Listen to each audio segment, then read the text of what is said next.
Hello po. Request po sana gawan nyo video about Alvin Aragon. He sounds and acts like my ex who's a narcissist. Thank you. So ito ay message ni ma'am. So hindi natin i-reveal yung kanyang pangalan. And at the same time yung profile pic niya. Kita nyo dyan, binilurred ko naman. So yung mga nagsesend ng request, safe na safe po kayo. Your identity will not be revealed in this content. Okay. So, ano nga ba yung spiritual narcissist? Ang spiritual narcissist ay napakatagal ko nang ginagawa ng mga contents. And ito na nga, nabuksan nito dahil sa issue na nagba-viral ngayon tungkol sa isang lalaki na asawa ng isang dancer o dating dancer, no? So, ang spiritual narcissist ay tinatawag ding Christian narcissist. So, ating i-analyze, no? Ano nga ba yung spiritual narcissist? So, itong spiritual narcissist ay ang isang uri o isang narcissist na gumagamit ng relihiyon or ng enlightenment. So, yung mga language niya ay galing doon. Yung mga sinasabi niya, galing doon sa religion, kung saan siyang religion nandun.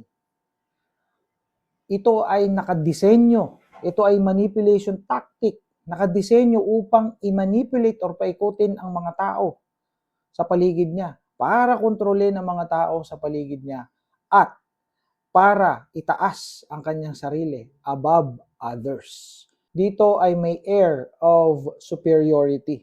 May superiority talagang nangyayari dito. Okay? So, itinatago ng isang spiritual narcissist yung kanyang mga toxic behaviors, no, sa likod ng kanyang pagiging o kuno na pagiging banal. So, kiniklaim niya na meron siyang special divine insight para i-justify ang kanyang ego at i-dismiss ang mga kritisismo o criticism na sinasabi sa kanya ng mga tao. Kaya kahit anong criticism ang ibato nyo dyan sa online, sa social media, hindi tatablan ang isang spiritual narcissist. I-dismiss niya lang yan.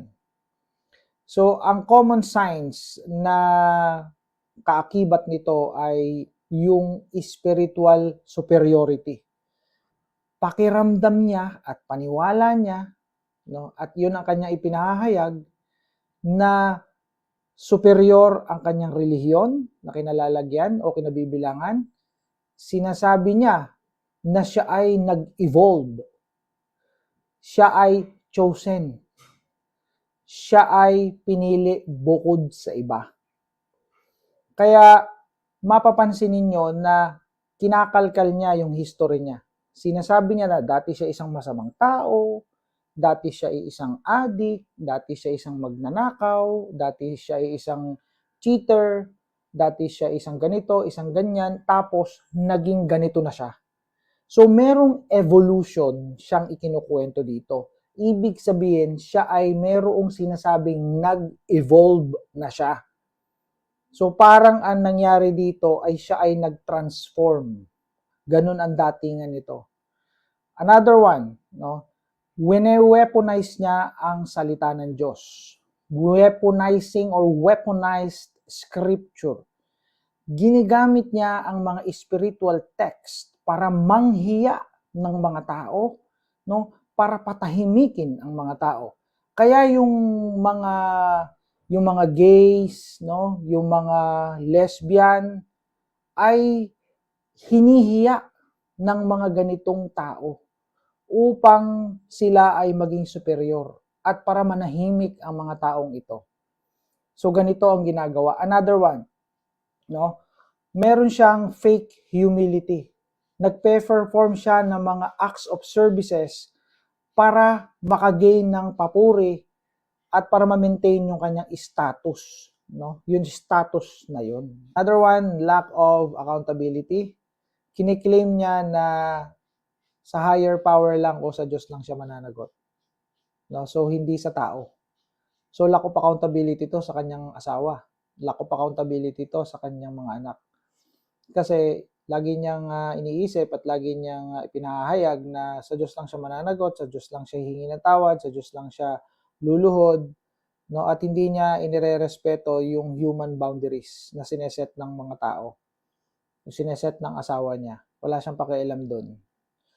So, yun yung mga basic na kaalaman para maunawaan ninyo ang spiritual narcissist. And in my other contents na mga susunod, i-explain ko naman sa inyo kung ano yung mga red flags na makikita ninyo o ano yung red flags na ipinakikita ng isang asawa o isang jowa o isang live-in partner na spiritual narcissist. So, as of now, hanggang dyan muna. See you in my next content. I hope it helps.